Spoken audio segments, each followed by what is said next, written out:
Dewa Pedang Kekacauan. Bab 94 hingga bab 100. Bab 94, membinasakan semuanya. Menghindari tebasan pedang besar pria parubaya itu, Jian Chen muncul kembali di depan para tentara bayaran lainnya. Pedang angin cahaya di tangannya menusuk keluar berkali-kali tanpa henti. Pada saat yang sama, para tentara bayaran juga mengangkat senjata suci mereka dan menyerang balik.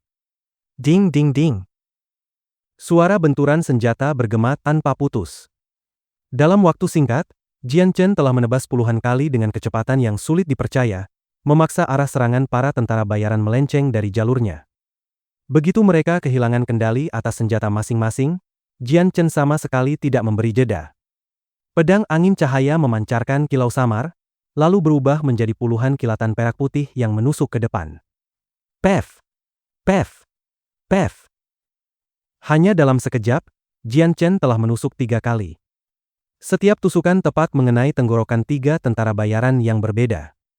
Tubuh mereka langsung membeku, darah mengalir deras dari leher, mewarnai kerah mereka menjadi merah. Perlahan, ketiganya roboh ke tanah tanpa nyawa. Pada saat itu juga, suara tajam membelah udara datang dari samping. Sebuah kekuatan besar mendekat dengan kecepatan tinggi. Merasakan ancaman itu, Jian Chen segera berbalik dan bergeser 2 meter ke samping. Namun sebelum ia benar-benar aman, serangan lain sudah tiba di hadapannya dalam sekejap. Wajah Jian Chen tetap tenang. Ia mengangkat pedang angin cahaya untuk menahan serangan tersebut. Kelang! Sebuah pedang besar menghantam keras pedang Jian Chen, membuat tubuhnya terdorong mundur beberapa meter. Wos! Saat Jian Chen masih terlempar ke belakang, sebuah tombak panjang berwarna perak mengejar langsung menuju jantungnya dengan suara siulan tajam. Merasakan kekuatan Saint Force yang kuat di dalam tombak itu, ekspresi Jian Chen menjadi serius. Saint Master kedua akhirnya ikut turun tangan. Jian Chen menghentakkan kaki ke tanah dengan keras, meninggalkan jejak kaki yang dalam. Dengan paksa ia menghentikan tubuhnya yang terus terdorong mundur. Tangan kanannya bergetar, lalu pedang angin cahaya menebas tombak yang datang tanpa rasa takut. Ting! Ujung pedang dan ujung tombak bertabrakan di udara. Mata Jian Chen berkilat dingin.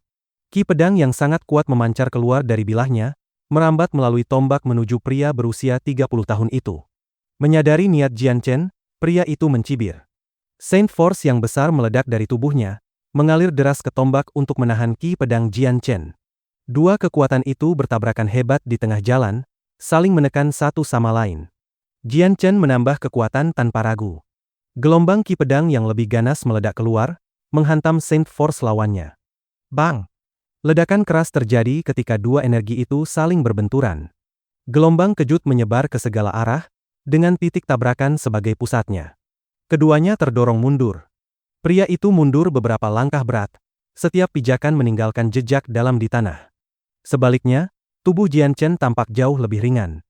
Ujung kakinya hanya menyentuh tanah sebentar sebelum ia kembali menstabilkan diri. Namun tepat saat ia baru berdiri tegak, serangan ganas datang dari belakang, tiba dalam sekejap mata. Ekspresi Jian Chen sedikit berubah.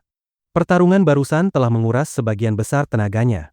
Dalam kondisi seperti ini, ia tak sempat mengumpulkan Saint Force yang cukup untuk menahan serangan Saint Master dari belakang. Dalam keadaan mendesak, Jian Chen berguling ke tanah untuk menghindar. Tetapi meskipun berhasil menghindari serangan mematikan, pedang besar itu tetap menyayat punggungnya. Luka itu sangat dalam hingga tulangnya hampir terlihat. Ha! Melihat Jian Chen terluka, pria parubaya itu tidak memberi ampun. Ia kembali mengangkat pedangnya untuk menebas. Merasakan rasa panas menyengat di punggungnya, Jian Chen menggigit bibir menahan sakit. Tangan kirinya menekan tanah, tubuhnya melompat ke atas. Dengan gerakan memutar, ia nyaris menghindari tebasan kedua. Namun pada saat yang sama, pedang angin cahaya berkelebat seperti kilat, menusuk lurus ke arah pria itu. Pria parubaya terkejut. Pedangnya baru saja diayunkan sehingga tidak mungkin ditarik kembali untuk bertahan. Terpaksa, ia memiringkan kepala untuk menghindari tusukan ke tenggorokan. Meski berhasil lolos dari kematian seketika, pedang Jian Chen tetap meninggalkan luka tipis di lehernya. Dengan seringai dingin, Jian Chen memutar pergelangan tangannya. Pedang angin cahaya kembali mengejar leher pria itu sebelum ia sempat bereaksi. Kilatan perak melintas. Tubuh pria parubaya itu membeku. Darah mulai mengalir berdenyut dari lehernya. Kakao, matanya terbelalak lebar. menatap Jian Chen penuh ketidakpercayaan. Tangannya terangkat gemetar, menunjuk ke arah Jian Chen seolah ingin mengatakan sesuatu. Namun luka di tenggorokannya membuat ia tak mampu berbicara. Pada akhirnya, tubuhnya roboh tanpa suara. Melihat Saint Master itu tewas, sisa tentara bayaran yang masih hidup menjadi sangat terkejut. Tatapan mereka kepada Jian Chen berubah menjadi ketakutan mendalam.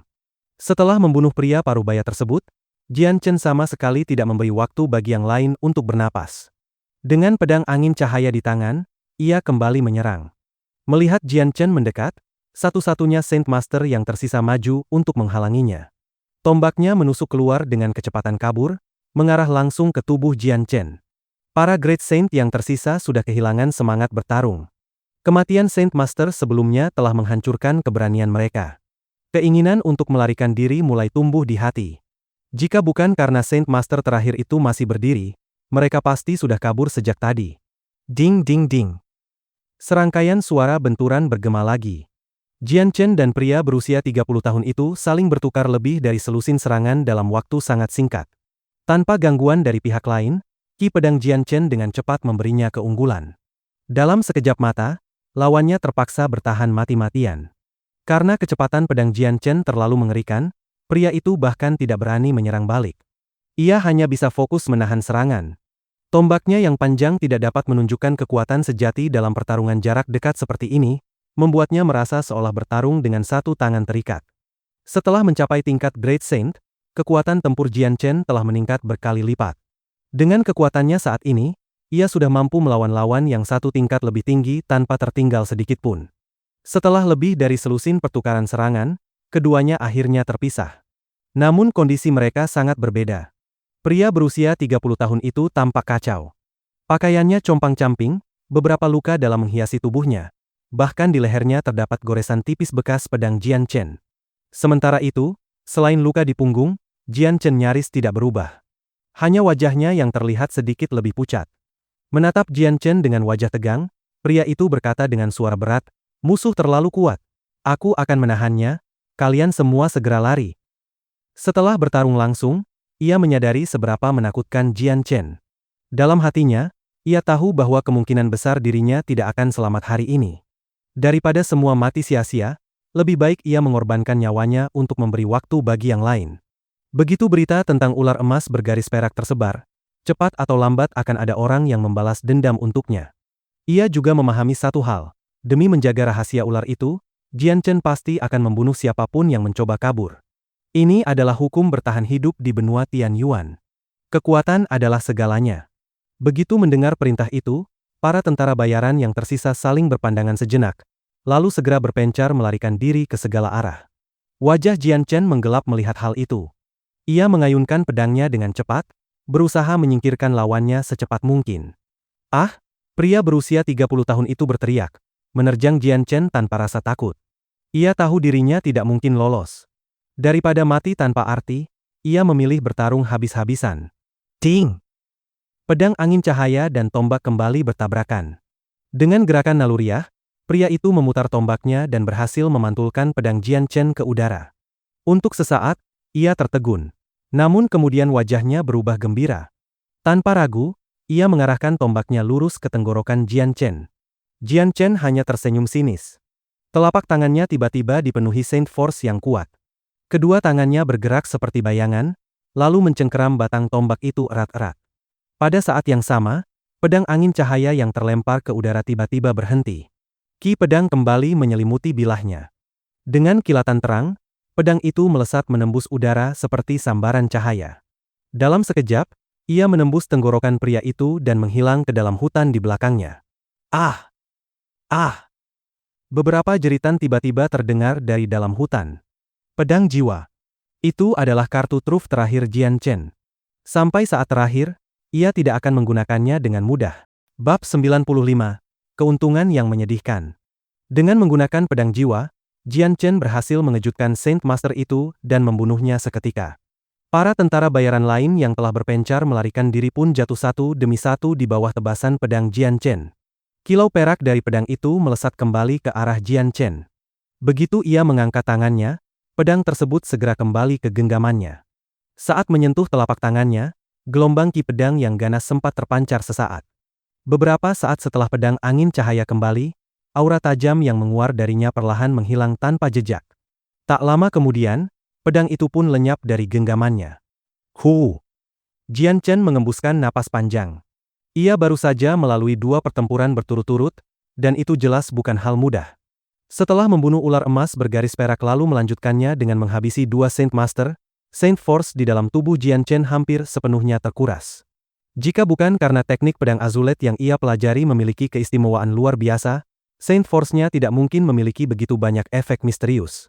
Tanpa teknik itu, mustahil baginya untuk membunuh ular emas bergaris perak, apalagi bertarung lagi sesudahnya. Jian Chen mencoba menggerakkan tubuhnya. Namun begitu ia bergerak sedikit saja, luka di punggungnya langsung terasa seperti terbakar, menyengat hebat. Otot-otot di wajahnya berkedut beberapa kali menahan rasa sakit. Benar-benar menyakitkan, desis Jian Chen pelan.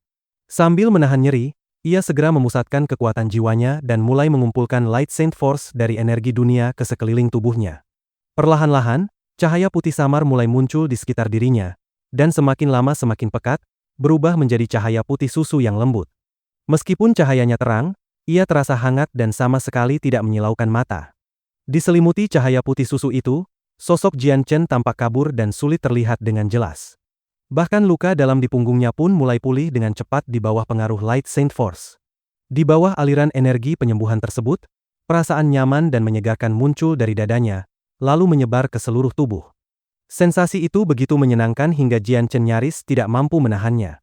Meskipun sebelumnya ia juga pernah menggunakan Light Saint Force untuk menekan racun ular emas bergaris perak, saat itu perhatiannya terlalu terpecah sehingga ia tidak sempat merasakan efek menyenangkan ini. Namun sekarang, ketika pikirannya benar-benar tenang, Jian Chen akhirnya menyadari betapa luar biasanya perasaan yang dibawa oleh Light Saint Force. Setelah beberapa waktu, cahaya itu perlahan memudar, memperlihatkan tubuh Jian Chen sekali lagi. Jian Chen meraba punggungnya, tempat luka parah tadi berada. Namun yang ia rasakan hanyalah kulit yang halus dan utuh. Meskipun bajunya masih basah oleh darah, ia sama sekali tidak merasakan sakit, bahkan tak ada bekas luka sedikit pun. Mengangguk puas, Jian Chen tersenyum melihat keajaiban yang dibawa oleh Light Saint Force. Dengan kemampuan seperti ini, peluangnya untuk bertahan hidup di benua Tianyuan akan jauh lebih besar di masa depan. Namun tiba-tiba, rasa pusing menyerangnya. Pandangannya terasa berputar 2 kali sebelum kembali normal, digantikan oleh gelombang kelelahan hebat. Pada saat itu Jian Chen merasa seolah-olah ia tidak tidur selama beberapa hari, tubuhnya benar-benar kehabisan tenaga. Ia hampir ingin langsung mencari tempat untuk berbaring dan tertidur. Sayang sekali, pedang jiwa dan Light Saint Force menguras energi terlalu besar. Jiwaku sekarang hampir habis, keluh Jian Chen dalam hati. Ia sadar bahwa di masa depan, ia harus lebih berhati-hati menggunakan 2 kemampuan itu. Jika jiwanya benar-benar terkuras, kekuatan bertarungnya akan terpengaruh sangat besar. Untungnya, meskipun jiwanya hampir habis, kondisinya belum sampai pada titik kritis, sehingga kemampuan tempurnya tidak terlalu menurun drastis. Mengambil 1 set pakaian baru dari Space Belt, Jian Chen memandang mayat-mayat tentara bayaran yang berserakan di tanah. Tatapannya jatuh pada Space Belt yang masih melekat di pinggang mereka, dan kilatan harapan muncul di matanya. Semoga ada beberapa barang bagus di dalamnya, pikir Jian Chen. Di benua Tianyuan, kebanyakan orang menyimpan seluruh harta mereka di dalam Space Belt. Bisa dikatakan, 1 Space Belt mewakili seluruh kekayaan seseorang. Tentu saja, banyak tentara bayaran lemah yang sangat miskin, sehingga isi Space Belt mereka seringkali tidak bernilai tinggi. Namun Jian Chen tidak langsung mengambil Space Belt itu. Ia lebih dulu berjalan menuju tubuh ular emas bergaris perak dan menyimpannya ke dalam Space Ring miliknya. Karena tubuh ular itu sangat besar, Jian Chen membutuhkan waktu yang cukup lama, hampir sepanjang waktu sebatang lilin terbakar, hanya untuk memindahkannya ke dalam Space Ring. Setelah selesai, ia kembali menyembunyikan Space Ring itu di balik lipatan pakaian dalamnya, lalu menghela napas lega. Rasa gembira yang tak bisa disembunyikan terpancar di wajahnya. Tubuh kebal racun, gumam Jian Chen. Manfaat luar biasa dari tubuh kebal 10.000 racun kembali terlintas di benaknya. Kini ia telah memiliki tubuh ular emas bergaris perak. Meskipun sebagian darahnya sudah ia minum, sebagian besar masih tersimpan di dalam tubuh ular itu. Dengan waktu yang cukup, Jian Chen yakin bisa menggunakan darah dan kantong empedu ular tersebut untuk memurnikan tubuhnya menjadi kebal terhadap segala jenis racun. Setelah menenangkan dirinya, Jian Chen kembali mendekati mayat para tentara bayaran dan mulai mengumpulkan space belt mereka satu persatu. Setelah memastikan tidak ada barang lain yang tertinggal, ia segera meninggalkan tempat itu dan menghilang ke dalam hutan. Begitu merasa jaraknya sudah cukup jauh, Jian Chen mencari tempat kosong, duduk bersila, lalu mengeluarkan 20 space belt yang baru ia dapatkan dan mulai memeriksanya satu persatu. Barang-barang di dalamnya cukup beragam, namun sebagian besar hanyalah kebutuhan hidup sehari-hari di benua Tianyuan. Selimut, tenda, makanan, dan air. Sisanya kebanyakan adalah barang-barang bernilai rendah. Ada tumpukan koin perak dan tembaga, tetapi jumlahnya sangat kecil sehingga Jian Chen bahkan tidak tertarik mengambilnya. Setelah memeriksa beberapa space belt, Jian Chen masih belum menemukan barang berharga. Isinya hanya perban, ramuan obat, dan peralatan biasa, bahkan tidak ada satupun monster core kelas 1. Jian Chen sama sekali tidak tampak terkejut. Ia tahu bahwa para tentara bayaran ini datang ke pegunungan binatang sihir untuk mencari nafkah. Jika mereka benar-benar kaya, mereka tidak akan mempertaruhkan nyawa di tempat berbahaya seperti ini. Jadi wajar jika mereka tidak memiliki banyak barang berharga. Setelah membuka separuh space belt, akhirnya Jian Chen menemukan satu yang berisi sekitar selusin monster core, meskipun sebagian besar hanya kelas 1 dan kelas 2. Ia mengambil monster core itu lalu melanjutkan memeriksa sisanya. Tak lama kemudian, seluruh 20 space belt telah selesai ia periksa.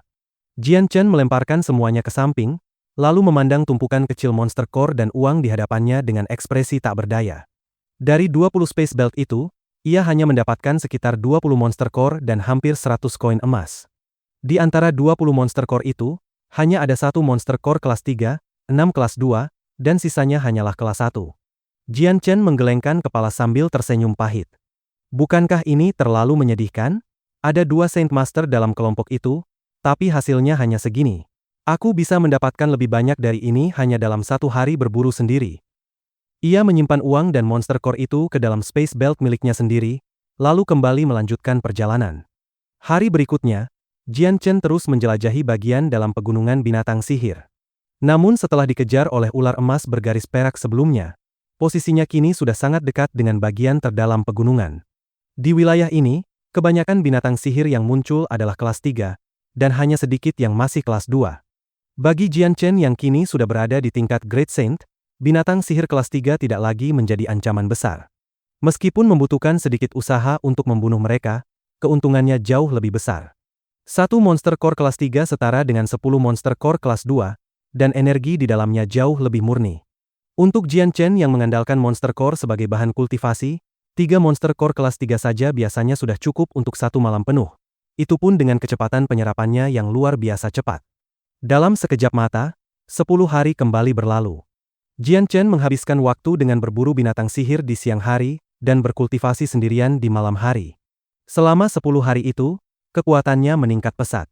Meskipun masih berada di tingkat Primary Great Saint, ia bisa merasakan bahwa jaraknya menuju Middle Great Saint sudah tidak jauh lagi. Selama periode ini, Jian Chen juga beberapa kali bertemu dengan binatang sihir kelas 4. Namun kekuatan mereka terlalu besar untuknya. Suatu kali, setelah bertukar belasan serangan, Jian Chen harus melarikan diri dengan luka serius. Sejak saat itu ia benar-benar memahami betapa mengerikannya binatang sihir kelas 4. Maka setelahnya, setiap kali bertemu makhluk sekelas itu, Jian Chen akan segera mundur tanpa sedikit pun berniat memprovokasi mereka. Bab 96. Pertemuan tak terduga dengan seorang wanita di tepi sungai. Selama 10 hari terakhir itu, Jian Chen telah memburu cukup banyak binatang sihir kelas 3. Meskipun jumlah binatang yang ditemuinya tidak sebanyak saat ia berburu di hutan Kargat, keuntungan yang ia peroleh tetaplah besar. Ia telah mengumpulkan sekitar 20 monster core kelas 3, jumlah yang sedikit lebih banyak dibandingkan monster core kelas 2 miliknya. Mengingat betapa cepatnya ia menghabiskan 3 monster core kelas 3 sebelumnya untuk berkultivasi, kemungkinan besar sisa inti itu akan habis dalam waktu sekitar 7 hari. Namun ada satu hal yang tidak diketahui Jian Chen. Karena ia bepergian seorang diri di pegunungan binatang sihir, frekuensi kemunculan binatang sihir justru menjadi lebih tinggi dibandingkan bila ia berjalan bersama rombongan besar tentara bayaran. Hal ini disebabkan karena banyak binatang sihir di pegunungan memiliki indera penciuman yang sangat tajam serta kewaspadaan tinggi. Mereka telah hidup sepanjang hidupnya di wilayah ini, sehingga kemampuan mereka dalam melacak jejak sangat luar biasa.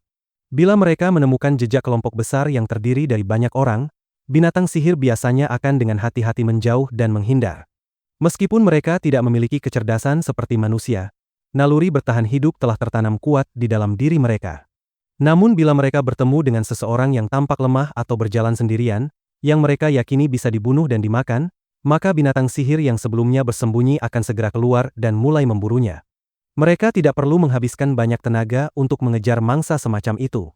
Karena Jian Chen berada sendirian di tempat ini, peluangnya untuk bertemu binatang sihir pun meningkat drastis. Jika bukan karena jiwa Jian Chen yang cukup kuat untuk mendeteksi gerakan di sekelilingnya, mungkin ia sudah lama terluka parah akibat serangan mendadak dari berbagai binatang sihir. Keesokan harinya, Jian Chen yang sedang duduk bersila di atas cabang pohon akhirnya membuka mata setelah menyelesaikan kultivasinya. Ia melompat turun ke tanah, membersihkan debu di tubuhnya, lalu memeriksa persediaan monster core di dalam space belt miliknya. Dalam waktu singkat ini, ia telah mengumpulkan cukup banyak inti sihir. Meskipun sebagian besar sudah ia gunakan untuk berkultivasi, masih tersisa cukup banyak di dalam space ring. Masih ada 50 monster core kelas 2 dan 120 monster core kelas 3. Gumam Jian Chen setelah memeriksa isinya. Ia mengangguk puas. Saat ini ia membutuhkan sekitar 20 monster core kelas 2 setiap malam untuk berkultivasi, sehingga persediaannya hanya cukup untuk 2 hari. Namun dengan jumlah monster core kelas 3 yang melimpah, kebutuhannya masih bisa tercukupi lebih dari 10 hari. Masih ada 2 monster core kelas 4 juga. Satu dari hadiah Akademi Kargat, dan satu lagi pemberian ayah. Karena energi di dalam monster core kelas 4 jauh lebih besar daripada kelas 3, aku penasaran berapa lama satu inti kelas 4 bisa menopang kultivasiku, pikir Jian Chen. Ia sama sekali tidak menyadari bahwa jumlah monster core yang dimilikinya saat ini sudah termasuk kekayaan yang luar biasa besar. Bagi Jian Chen, semua itu hanyalah persediaan kultivasi untuk sekitar 10 hari saja. Menengadah ke arah matahari yang bersinar terang di atas, Jian Chen segera menentukan arah dan mulai berjalan menuju bagian luar pegunungan binatang sihir, tanpa berhenti untuk sarapan. Saat ini ia sudah cukup lama berada di dalam pegunungan. Monster core yang ada di space ringnya lebih dari cukup untuk beberapa hari ke depan. Namun persediaan kebutuhan hidupnya hampir habis. Karena itu, Jian Chen harus kembali ke kota Wake untuk mengisi ulang perlengkapan. Selain itu, ia juga perlu segera mengurus tubuh ular emas bergaris perak yang tersimpan di space ring. Jika dibiarkan terlalu lama, siapa tahu apa yang akan terjadi, misalnya tubuhnya membusuk. Jian Chen sendiri tidak yakin akan hal itu, karena ia belum pernah membaca penjelasan tentang masalah tersebut di buku manapun. Demi mencapai tujuannya, ia ingin menyelesaikan urusan ular itu secepat mungkin. Di pegunungan binatang sihir, aroma darah sangat mudah menarik perhatian makhluk-makhluk buas. Karena itu, membawa tubuh ular emas bergaris perak di tempat seperti ini jelas bukan tindakan bijak. Jian Chen memutuskan untuk membawanya kembali ke kota Wake dan membuat rencana di sana. Sepanjang perjalanan, rerumputan tinggi dan rawa tersebar di mana-mana. Rawa-rawa itu sulit dikenali hanya dengan melihatnya saja, sehingga Jian Chen berjalan dengan sangat hati-hati. Dalam beberapa hari terakhir, ia sendiri sudah beberapa kali terperosok ke dalam rawa sebelum akhirnya berhasil keluar dengan susah payah. Di bawah bimbingan matahari yang terik, Jian Chen berhasil keluar dari bagian dalam pegunungan binatang sihir, tanpa menyimpang terlalu jauh dari jalur. Setelah berjalan selama 2 hari, ia akhirnya meninggalkan wilayah terdalam pegunungan dan kembali memasuki kawasan hutan yang lebih landai. Selama 2 hari itu, koleksi monster core kelas 2 di space belt-nya kembali bertambah. Menghirup udara segar di dalam hutan, Jian Chen menunduk melihat pakaian yang ia buat dari kulit binatang, lalu tersenyum masam. Dengan penampilannya sekarang, ia benar-benar mirip pengemis. Sayangnya, selama berada di pegunungan, ia hampir tidak pernah menemukan sumber air yang cukup untuk membersihkan diri. Jian Chen masih ingat sungai kecil di pinggiran hutan. Tanpa berpikir panjang, ia segera melepaskan pakaian kulit binatangnya dan melompat ke dalam air, mulai membersihkan seluruh kotoran di tubuhnya. Bau keringat dan kotoran yang menempel di tubuhnya selama berhari-hari terasa seperti lapisan baju tambahan. Setiap kali bergerak, ia merasa mual sendiri. Selama berada di pegunungan binatang sihir, ia terpaksa menahan diri. Namun begitu melihat sungai, seluruh rasa lelahnya langsung sirna dan ia tanpa ragu terjun ke dalam air. Jian Chen mengalungkan space belt di lehernya, lalu mulai menggosok seluruh tubuhnya. Tak lama kemudian, air di sekelilingnya berubah menjadi hitam pekat karena kotoran yang terlepas. Setelah selesai membersihkan diri, ia tidak langsung keluar dari sungai. Sebaliknya, ia berbaring telentang di atas air dan menutup mata perlahan, membiarkan aliran sungai membasuh tubuhnya. Untuk pertama kalinya setelah sekian lama, pikirannya benar-benar tenang. Tekanan mental selama berada di pegunungan akhirnya menghilang, membuat Jian Chen merasa seolah-olah jiwanya terbebas dari beban. Dengan mata terpejam, ia menikmati dinginnya air sungai dan hangatnya sinar matahari yang menyentuh kulitnya. Tubuhnya yang telanjang mengapung mengikuti arus air yang perlahan bergerak. Tanpa ia sadari, arus sungai membawanya semakin jauh ke arah kota Wake. Jian Chen membiarkan dirinya hanyut, menikmati perjalanan gratis itu sambil merasakan sedikit kenyamanan langka. Waktu berlalu tanpa ia sadari. Entah sudah berapa lama ia mengapung, tiba-tiba kepalanya membentur sesuatu yang lembut. Sentuhan itu terasa aneh dan bergerak. Seekor binatang, pikir Jian Chen dalam keadaan setengah mengantuk. Dalam sekejap, ia tersadar sepenuhnya dan langsung mengaktifkan jiwanya. Lingkungan di sekitarnya segera tergambar jelas dalam benaknya. Matanya yang semula terpejam langsung terbuka lebar. Dengan cepat ia membalikkan tubuhnya dan berdiri tegak di air.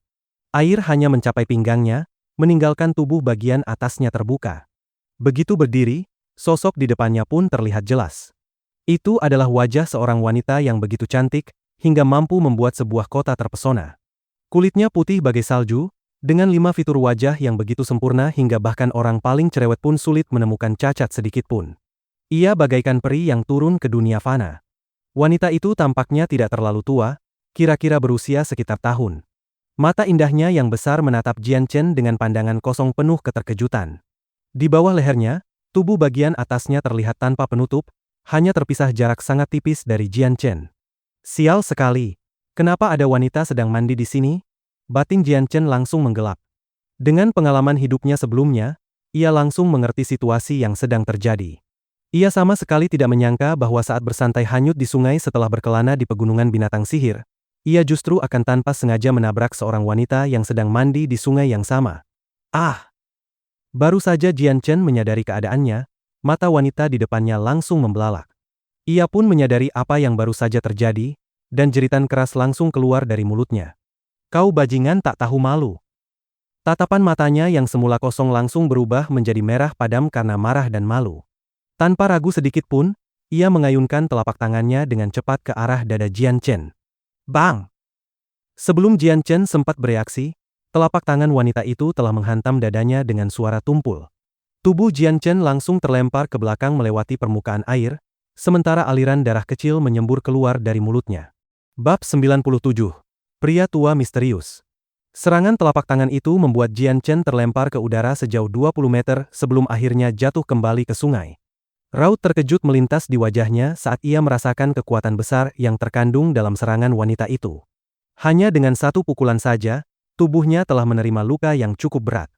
Tulang-tulang di bagian dadanya terasa nyeri luar biasa, seolah baru saja dihantam benda berat. Jian Chen menggerakkan tangannya di air beberapa kali sebelum melompat keluar menuju hutan di sisi lain sungai. Bersembunyi di balik sebuah pohon besar, ia segera menggunakan Saint Force untuk menguapkan tetesan air yang menempel di tubuhnya.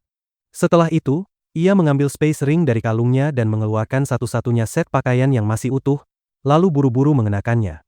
Namun baru saja ia selesai mengenakan jubahnya, wajah Jian Chen yang sudah pucat itu tiba-tiba membeku. Tanpa berpikir panjang, ia segera melompat ke samping dengan tergesa-gesa. Bang! Begitu Jian Chen menghindar, pohon besar tempat ia bersembunyi sebelumnya langsung meledak berkeping-keping. Gelombang Saint Force murni yang sangat kuat menghantam lokasi itu, membuat tanah di sekitarnya berterbangan dan meninggalkan sebuah kawah besar di tempat tersebut. Kau bajingan kurang ajar. Berani-beraninya mengintipku saat mandi. Aku pasti akan membunuhmu. Di balik teriakan marah itu, terselip nada kesedihan dan rasa malu. Wajah wanita itu semakin memerah saat menatap Jian Chen. Tangannya yang putih bagai giok kini diselimuti Saint Force berwarna biru sebelum kembali melesat ke arahnya dengan kecepatan luar biasa. Merasakan gelombang energi besar di telapak tangan wanita itu, ekspresi Jian Chen berubah drastis dan menjadi sangat serius. Ia segera mengumpulkan seluruh Saint Force dalam tubuhnya ke tangan kanan, lalu menyambut serangan itu dengan pukulan balasan. Bang! Kedua telapak tangan bertemu dan menimbulkan ledakan tumpul. Gelombang kejut menyebar ke segala arah, membuat tubuh Jian Chen kembali terpental dengan keras. Ia menghantam beberapa semak sebelum akhirnya terjatuh dengan berat ke tanah. PFF. Darah segar menyembur keluar dari mulut Jian Chen, membentuk kabut merah tipis di udara sesaat. Wajahnya kini sepucat kertas. Dengan susah payah, Jian Chen mengangkat kepalanya dan menatap wanita di depannya dengan tatapan tak percaya. Usia wanita itu tampaknya tak jauh berbeda dengannya. Namun kekuatannya sungguh luar biasa. Dari serangan yang ia terima, Jian Chen memperkirakan bahwa wanita ini setidaknya telah mencapai tingkat Great Saint Master. Ia sangat memahami kekuatannya sendiri, terutama setelah bertarung melawan beberapa Saint Master di pegunungan binatang sihir. Dengan kemampuannya sekarang, bahkan seorang Saint Master biasa pun bukan lawannya. Namun wanita di hadapannya ini jelas berada pada tingkat yang jauh lebih tinggi. Great Saint Master. Gumam Jian Chen pelan sambil menelan ludah. Ia benar-benar tidak menyangka wanita muda di depannya memiliki kekuatan sebesar itu. Di Akademi Kargat, tempat berkumpulnya para jenius terbaik kerajaan Gesun, masih banyak wanita seusianya yang bahkan belum mampu memadatkan Saint Weapon untuk menjadi seorang Saint. Wanita itu berjalan perlahan ke arah Jian Chen dengan langkah anggun, seolah-olah ia adalah makhluk surgawi yang tak tersentuh dunia fana. Namun di balik kecantikannya yang memikat, matanya kini dipenuhi rasa malu dan amarah. Aura membunuh terpancar jelas dari tatapannya, seakan ia benar-benar ingin mencabik-cabik Jian Chen hidup-hidup. Wanita itu mengenakan jubah kulit berwarna merah muda yang tampak agak berantakan. Jelas terlihat bahwa ia mengenakannya dengan tergesa-gesa tanpa sempat merapikannya. Rambut panjangnya terurai di belakang punggung hingga ke pinggang, masih basah oleh tetesan air sungai. Dengan langkah tanpa suara, ia mendekati Jian Chen sambil menggenggam pedang berwarna biru. Melihat warna pedang itu, ekspresi Jian Chen langsung berubah. Dengan susah payah Jian Chen berdiri dari tanah. Tangan kanannya masih gemetar hebat. Satu pukulan wanita itu telah membuat lengannya hampir tak bisa digerakkan. Diam-diam Jian Chen mulai mengumpulkan Light Saint Force di sekelilingnya. Namun ia berusaha keras agar efek penyembuhan itu tidak terlihat oleh wanita tersebut. Rahasia tentang Light Saint Force adalah sesuatu yang sama sekali tidak ingin ia ungkapkan kepada siapapun. Tunggu dulu, Nona. Ini hanya salah paham. Aku sama sekali tidak berniat mengintipmu saat mandi. Ujar Jian Chen sambil tersenyum pahit. Kekuatan wanita itu benar-benar membuatnya terkejut. Kau bajingan, tutup mulutmu, teriak wanita itu marah. Wajah cantiknya berubah semakin gelap saat mendengar ucapan Jian Chen. Dengan satu langkah cepat, ia mengayunkan kakinya ke arah selangkangan Jian Chen. Tubuh Jian Chen bergeser ke samping dan berhasil menghindar dengan tipis. Namun wanita itu segera berputar dan mengayunkan pedang birunya ke arah dada Jian Chen. Pedang itu bergerak sangat cepat. Dalam sekejap, bilahnya sudah tiba di depan tubuh Jian Chen. Ia berusaha menghindar, tetapi tetap saja sebuah luka panjang terbuka di dadanya. Darah segar menyembur keluar seperti air mancur, langsung mewarnai pakaian barunya menjadi merah. Rasa panas dan nyeri langsung menjalar di tubuh Jian Chen. Dengan cepat ia mundur beberapa langkah dan memanggil Light Wind Sword ke tangannya. Meskipun kejadian tadi murni kesalahpahaman, wanita ini jelas tidak berniat melepaskannya begitu saja. Sikapnya yang terus-menerus ingin membunuh membuat kemarahan Jian Chen perlahan mulai bangkit. Namun wanita itu sama sekali tidak berniat berhenti. Ia kembali menyerang dengan pedang birunya yang dipenuhi Saint Force berombak seperti gelombang air. Jian Chen mendengus dingin. Tatapan matanya berubah tajam. Walaupun lawannya jauh lebih kuat, ia bukan tipe orang yang pasrah menunggu kematian. Dengan ayunan tangannya, Light Wind Sword melesat seperti kilat perak menuju tenggorokan wanita itu. Serangannya sangat cepat, namun kekuatan wanita itu juga bukan main. Meski demikian, pengalaman bertarungnya tampak sangat kurang. Menghadapi serangan Jian Chen, ia hanya mampu menolehkan kepala untuk menghindar. Pedang itu gagal menusuk tenggorokannya, tetapi tetap meninggalkan goresan tipis yang mengeluarkan darah. Merasakan rasa perih di lehernya, wajah wanita itu memucat. Untuk pertama kalinya, ketakutan samar terlihat di matanya. Melihat reaksi itu, Jian Chen tersenyum tipis dalam hati. Meski wanita ini kuat, pengalaman bertarungnya terlalu minim. Dalam duel ini, justru Jian Chen yang berada di atas angin. Namun ia tidak berniat melepaskannya begitu saja. Rasa sakit akibat luka yang diberikan wanita itu masih terasa jelas. Dengan gerakan cepat, Light Wind Sword kembali menyerang. Wanita itu tampak panik saat melihat serangan berikutnya.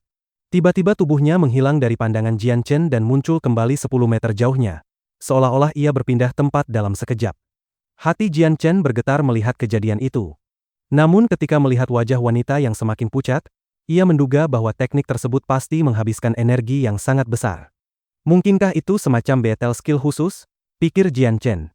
Kau bajingan. Berani-beraninya mengangkat tangan pada seorang wanita. Aku tidak akan melepaskanmu. Wanita itu semakin murka. Setelah berteriak marah, pedang birunya mulai bersinar semakin terang. Seluruh Saint Force di tubuhnya mengalir deras menuju pedang.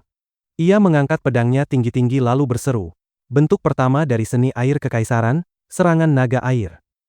Begitu kata-kata itu keluar, Saint Force di pedangnya langsung berubah wujud menjadi sosok naga air yang samar, lalu melesat ke arah Jian Chen dengan kekuatan dahsyat. Begitu melihat bentuk naga air itu, wajah Jian Chen langsung berubah pucat. Tekanan yang terpancar darinya begitu besar, hingga Jian Chen merasa seolah ada batu 1000 kati menekan tubuhnya. Bahkan bernapas pun terasa sulit, apalagi menghindar. Ia sadar bahwa bila terkena serangan ini secara langsung, ia pasti akan menderita luka parah. Wanita ini benar-benar kejam. Jangan salahkan aku kalau aku bertindak keras, gumam Jian Chen dengan tatapan dingin. Sword Qi kembali menyelimuti Light Wind Sword. Pedang itu terlepas dari genggamannya dan melesat menuju wanita tersebut dengan kecepatan luar biasa, nyaris tak terlihat oleh mata telanjang. Melihat pedang meluncur ke arahnya, luka tipis di leher wanita itu terasa kembali berdenyut. Wajahnya langsung memucat ketakutan. Teknik rahasia yang ia gunakan sebelumnya serta serangan naga air telah menguras hampir seluruh Saint Force-nya. Saat ini, ia nyaris tak punya tenaga lagi untuk menghindar.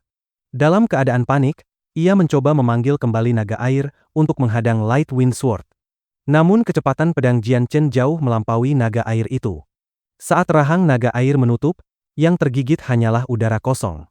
Ujung Light Wind Sword kini hanya berjarak 1 meter dari tenggorokan wanita itu. Kurang ajar. Berani-beraninya kau menyentuh nona muda. Tepat pada saat kritis itu, suara amarah seorang pria tua menggema dari langit.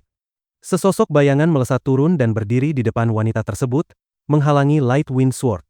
Pria itu adalah seorang lelaki tua berusia sekitar tahun dengan tubuh tinggi besar, hampir 2 meter.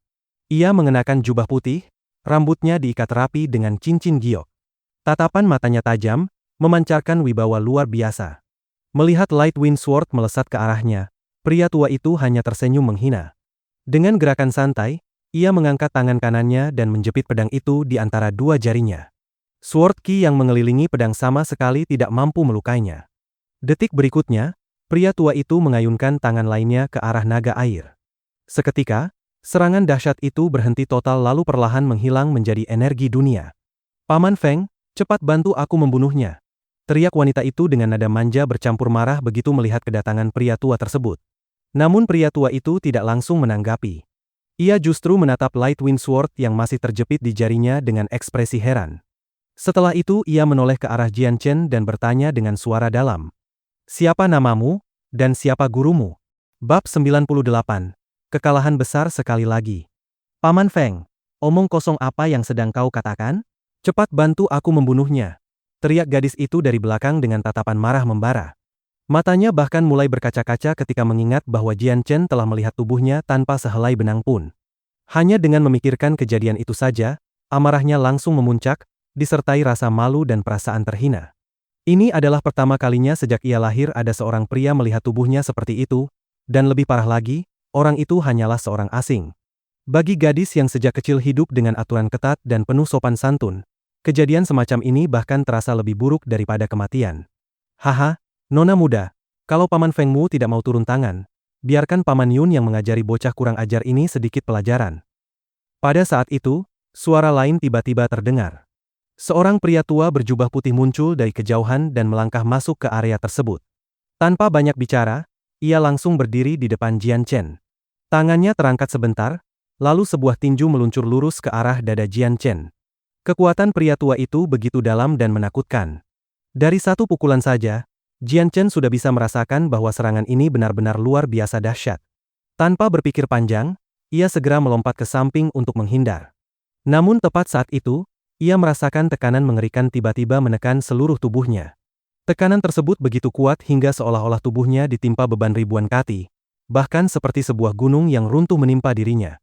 Bernapas saja menjadi sangat sulit, dan seluruh tubuhnya terasa seakan-akan hancur. Pada saat tekanan itu mencapai puncaknya, cahaya biru dan ungu di dalam dantian Jian Chen tiba-tiba mulai berkedip cepat. Namun dalam keadaan genting seperti ini, Jian Chen sama sekali tidak menyadari perubahan tersebut. Paman Yun, tunggu sebentar, teriak pria tua pertama, yang dipanggil Paman Feng oleh gadis itu. Wajahnya langsung berubah drastis. Sayangnya, teriakannya sudah terlambat. Paman Yun tidak menghentikan serangannya sama sekali. Tinju itu menghantam dada Jian Chen dengan telak. Darah segar langsung menyembur keluar dari mulut Jian Chen. Organ-organ dalamnya hancur parah, bahkan dadanya tampak penyok akibat pukulan tersebut. Bukan hanya tulang-tulangnya yang remuk, tetapi bagian dalam tubuhnya juga mengalami luka yang sangat serius. Pada saat tinju itu mengenai tubuh Jian Chen, kilatan samar cahaya biru dan ungu sempat muncul dan menyentuh telapak tangan pria tua itu sebelum menghilang tanpa jejak. Detik berikutnya, tubuh Jian Chen terlempar jauh ke belakang. Paman Yun mengeluarkan suara terkejut. Wajahnya langsung berubah, menatap Jian Chen yang terpental dengan ekspresi heran dan tidak percaya. Tubuh Jian Chen terlempar sejauh 30 meter sebelum akhirnya menghantam tanah dengan keras. Begitu terjatuh, ia kembali memuntahkan seteguk darah segar. Rasa sakit luar biasa menjalar di sekujur tubuhnya. Wajahnya sudah sepucat mayat, napasnya lemah dan tidak teratur. Melihat Jian Chen yang masih bertahan hidup, Paman Yun perlahan mengedipkan matanya, lalu berkata dengan nada agak terkejut. "Bocah, vitalitasmu sungguh luar biasa. Menerima satu pukulanku dan masih belum mati. Baiklah, hari ini aku akan melepaskanmu." Setelah berkata demikian, ia berbalik dan berjalan kembali ke arah gadis itu. Kuharap tidak akan ada lagi gangguan seperti ini, gumam Paman Feng pelan. Ia mengayunkan tangannya, mengembalikan Light Wind Sword yang sebelumnya terjepit di antara jarinya kembali ke arah Jian Chen. Begitu menyentuh tubuh Jian Chen, pedang itu langsung menghilang. "Nona muda, mari kita pergi sekarang," kata Paman Feng dengan suara tegas. Seekor binatang sihir terbang besar tiba-tiba turun dari langit dan mendarat di dekat mereka bertiga. Namun amarah gadis itu sama sekali belum reda. Ia menoleh ke arah Jian Chen dan berkata dengan geram, "Paman Feng, orang itu belum mati. Itu tidak boleh terjadi. Aku ingin dia mati hari ini juga." Sambil berkata demikian, ia melangkah maju dengan pedang siap di tangan. Jelas sekali bahwa ia tidak berniat membiarkan Jian Chen lolos begitu saja setelah apa yang terjadi. "Nona muda, jangan membuat masalah lagi," ujar Paman Feng sambil berdiri menghalangi jalannya. "Paman Feng," seru gadis itu dengan nada memohon. Matanya sudah dipenuhi air mata, tampak benar-benar merasa diperlakukan tidak adil. "Nona muda, jangan bersikap kekanak-kanakan. Hari sudah mulai gelap, kita harus segera pergi," ujar Paman Yun dengan nada datar. Ia melambaikan tangannya, dan sebuah bola Saint Force besar langsung menyelimuti tubuh gadis itu, membawanya naik ke punggung binatang sihir terbang. Begitu berada di atas binatang sihir, gadis itu menghentakkan kakinya dengan kesal. "Paman Yun, kenapa kau tidak lagi memanjakan Luan Er?" Kedua pria tua itu saling berpandangan dengan ekspresi tak berdaya. Tanpa banyak bicara lagi, mereka berdua ikut naik ke atas binatang sihir tersebut. Dengan satu kepakan sayap besar, makhluk itu terbang ke udara, meninggalkan tanah di bawahnya. Di atas langit, gadis itu berdiri di punggung binatang sihir sambil terus menatap sosok Jian Chen yang semakin mengecil di kejauhan. Amarah di matanya sama sekali belum pudar.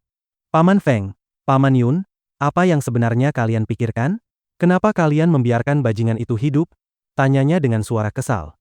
Air mata di matanya akhirnya mulai menetes. Mendengar itu, Paman Feng hanya bisa menghela napas panjang. Melihat rambut gadis itu yang masih basah dan berantakan, ia sudah bisa menebak apa yang sebenarnya terjadi. "Nona muda, orang itu tidak sesederhana kelihatannya. Saat ini klan kita sedang berada di bawah tekanan besar. Pada saat genting seperti ini, sebaiknya kita tidak menambah musuh baru yang mungkin membawa masalah lebih besar," jawab Paman Feng dengan nada tak berdaya. "Paman Feng, sejak kapan kau menjadi begitu penakut? Kekuatan bocah itu jelas lemah. Bagaimana mungkin dia bisa menjadi ancaman bagi klan kita?" balas gadis itu dengan marah. "Nona muda, orang itu memang lemah, tapi sosok di belakangnya pasti tidak sederhana." Kali ini Paman Yun yang berbicara. Wajahnya tampak serius dan penuh kekhawatiran. Ia lalu mengangkat tangan kanannya yang dibalut kain, memperlihatkan dua luka dalam yang membentang dari telapak tangan hingga ke punggung tangan, seolah baru saja terpotong oleh bilah pedang. Melihat luka itu, bibir mungil gadis tersebut langsung terbuka lebar karena terkejut. "Paman Yun, kau terluka." Paman Feng juga terperangah. "Paman Yun, kau benar-benar terluka." Paman Yun mengangguk pelan. "Luka ini diberikan oleh pemuda berusia sekitar 20 tahun itu." "Bagaimana mungkin? Paman Yun, kau pasti bercanda. Kekuatan bajingan itu bahkan tidak bisa mengalahkanku. Bagaimana mungkin dia bisa melukaimu?" Gadis itu berkata tak percaya. "Paman Yun, bagaimana luka seperti ini bisa terjadi?" tanya Paman Feng dengan ragu. Paman Yun hanya bisa menggeleng. Aku sendiri tidak tahu. Saat tinjuku mengenainya, tiba-tiba aku merasakan rasa sakit di telapak tangan, dan luka ini langsung muncul. Apa yang melukaiku? Aku benar-benar tidak mengerti. Mendengar itu, Paman Feng menarik napas dalam-dalam. Bocah itu memang sangat aneh. Sejak melihat Saint Weapon miliknya, aku sudah merasa ada sesuatu yang berbeda. Pedangnya tidak seperti milik orang biasa. Dan kekuatannya juga tidak sebanding dengan tingkat kultivasinya. Gadis itu terdiam, tidak tahu harus berkata apa. Untung saja kita tidak membunuhnya. Kalau tidak, orang yang berdiri di belakangnya mungkin akan membawa bencana besar bagi klan kita. Saat ini kita hanya bisa berharap bahwa pendukungnya tidak terlalu kuat, atau mungkin dia hanya mewarisi teknik kuno dari leluhurnya, lanjut Paman Feng. Di tepi sungai, Jian Chen terbaring lemah di tanah, pakaiannya dipenuhi darah. Pukulan pria tua itu telah melukainya dengan sangat parah. Tulang di dadanya remuk, organ-organ dalamnya rusak berat. Saat ini, selain masih sadar, Jian Chen sama sekali tidak memiliki tenaga untuk bergerak. Sejak dilahirkan, ini adalah luka terparah yang pernah dialaminya. Jika bukan karena ia berlatih teknik khusus dan menempa tubuhnya jauh lebih kuat daripada orang biasa, pukulan tadi mungkin sudah cukup untuk membunuhnya seketika. Perlahan-lahan, Light Saint Force dari energi dunia mulai berkumpul di sekeliling Jian Chen. Tak lama kemudian, cahaya putih susu menyelimuti seluruh tubuhnya, meresap masuk melalui setiap pori-porinya. Di bawah kekuatan penyembuhan itu, kondisi Jian Chen mulai pulih dengan kecepatan luar biasa. Bab 99, kembali ke Wake City. Light Saint Force dari energi dunia terus berkumpul di sekitar tubuh Jian Chen, dan dengan cepat mulai menyembuhkan lukanya. Namun, cedera yang dialaminya benar-benar terlalu parah, sehingga meskipun efek penyembuhan Light Saint Force sangat ajaib, proses pemulihan tetap membutuhkan waktu yang sangat lama. Mengendalikan Light Saint Force menguras banyak kekuatan rohnya. Setelah 4 jam penuh, roh Jian Chen hampir habis sepenuhnya, memaksanya untuk berhenti. Saat ini, ia mengalami kehilangan darah yang cukup besar, ditambah rasa pusing hebat di kepalanya. Tubuhnya juga terasa sangat lelah. Seolah-olah ia tidak tidur selama 3 hari 3 malam dan hampir kehilangan kesadaran. Setelah 4 jam penyembuhan, kondisi dalam tubuhnya baru pulih kurang dari setengah kekuatan aslinya. Organ-organ dalamnya telah ditangani oleh Light Saint Force. Meskipun belum sepenuhnya sembuh, bagian-bagian yang terluka sudah mulai tumbuh kembali. Yang tersisa hanyalah tulang-tulang di dadanya yang patah, yang jauh lebih merepotkan dibandingkan luka pada organ dalamnya. Mengenai cedera serius di bagian dada, tulang-tulang yang patah bahkan sempat menusuk dagingnya. Setiap kali Jian Chen bergerak sedikit saja, rasa sakit luar biasa akan langsung menyerang. Rasa sakit itu begitu intens hingga seolah-olah menyiksa otaknya tanpa henti. Dengan perlahan ia merebahkan diri di atas rumput, menutup mata, dan mulai menggunakan sisa kekuatan rohnya untuk menyembuhkan diri. Untungnya, Jian Chen telah menghafal seluruh isi Azulete Sword Law, termasuk metode khusus bernama Resupression. Dengan metode ini, ia bisa perlahan-lahan memulihkan kembali kekuatan rohnya. Jian Chen terbaring di atas rumput selama 1 hari 1 malam penuh. Selama waktu itu, tubuhnya sama sekali tidak bergerak, dan matanya juga tidak pernah terbuka. Waktu berlalu dengan cepat. Ketika sore hari tiba, panas terik matahari perlahan mulai mereda saat sang surya bergerak mendekati pegunungan. Pada saat itulah Jian Chen, yang sebelumnya seperti patung tak bernyawa, akhirnya membuka matanya. Setelah pemulihan selama 1 hari 1 malam penuh, kekuatan rohnya akhirnya pulih sepenuhnya. Melihat warna langit, Jian Chen tidak membuang waktu lagi. Ia segera mulai mengumpulkan Light Saint Force sekali lagi dan kembali menyembuhkan bagian dadanya. Saat Light Saint Force mengalir masuk ke dadanya, tulang-tulang yang patah mulai tersambung kembali dan perlahan pulih. 4 jam berikutnya berlalu tanpa henti, hingga akhirnya roh Jian Chen kembali terkuras habis. Namun, setelah 4 jam itu, bagian dadanya akhirnya benar-benar sembuh sepenuhnya. Meski demikian, kekuatan rohnya belum pulih, sehingga masih mempengaruhi mobilitasnya. Jian Chen pun duduk bersila di atas rumput dan kembali menggunakan metode Resupression untuk memulihkan rohnya. Meskipun jaraknya tidak terlalu jauh dari Wake City, Jian Chen memilih untuk menyembuhkan dirinya di sini. Penggunaan Light Saint Force terlalu mencolok dengan cahaya putihnya yang menyilaukan. Menyembuhkan diri di dalam kota akan sangat tidak nyaman, karena meskipun hanya Radiant Saint Master yang bisa mendeteksi Light Saint Force, tidak ada jaminan bahwa di sekitar Wake City tidak ada Radiant Saint Master. Di seluruh Tianyuan kontinent, Radiant Saint Master sangatlah langka, dan banyak orang bahkan tidak pernah bisa menemukan satu pun untuk dimintai bantuan. Jian Chen sadar bahwa jika ia mengungkapkan kemampuannya menggunakan Light Saint Force layaknya seorang Radiant Saint Master, ia pasti akan mendapatkan kehormatan besar dan tidak akan pernah kekurangan Monster Core lagi. Namun, Jian Chen memilih untuk tidak mengungkap rahasia ini. Intuisinya mengatakan bahwa menyimpan kemampuan ini sebagai rahasia akan jauh lebih berguna baginya di masa depan. Setelah 3 hari penuh penyembuhan terus-menerus, tubuh Jian Chen akhirnya kembali pulih sepenuhnya. Begitu bisa berdiri dengan normal, ia segera berangkat menuju jalan resmi yang mengarah kembali ke Wake City. Di sepanjang jalan resmi, tampak banyak kafilah dagang yang dikawal oleh kelompok-kelompok mercenari bersenjata. Pakaian mereka seringkali dipenuhi noda darah. Meski Jian Chen berjalan sendirian, tidak ada yang memberikan perhatian khusus padanya. Penampilannya yang penuh darah sama sekali bukan pemandangan aneh. Bagi para mercenari di Tianyuan Continent, hal semacam ini sudah menjadi hal yang biasa mereka lihat setiap hari. Sambil berjalan, Jian Chen tak bisa berhenti memikirkan kejadian 3 hari lalu, terutama tentang gadis cantik itu dan tubuh telanjangnya yang muncul tepat di hadapannya. Pemandangan itu meninggalkan kesan yang sangat mendalam dalam benaknya. Bahkan di kehidupan sebelumnya, ia tidak pernah mengalami hal seperti itu. 3 hari lalu adalah pertama kalinya ia melihat tubuh seorang wanita dengan begitu jelas, dan tubuh gadis itu benar-benar bagaikan milik seorang peri. Namun, ketika Jian Chen mengingat kembali kekuatan luar biasa yang dimiliki gadis itu, hatinya tetap tak bisa mempercayainya. Usia gadis itu tampaknya sekitar 18 atau paling tua 20 tahun.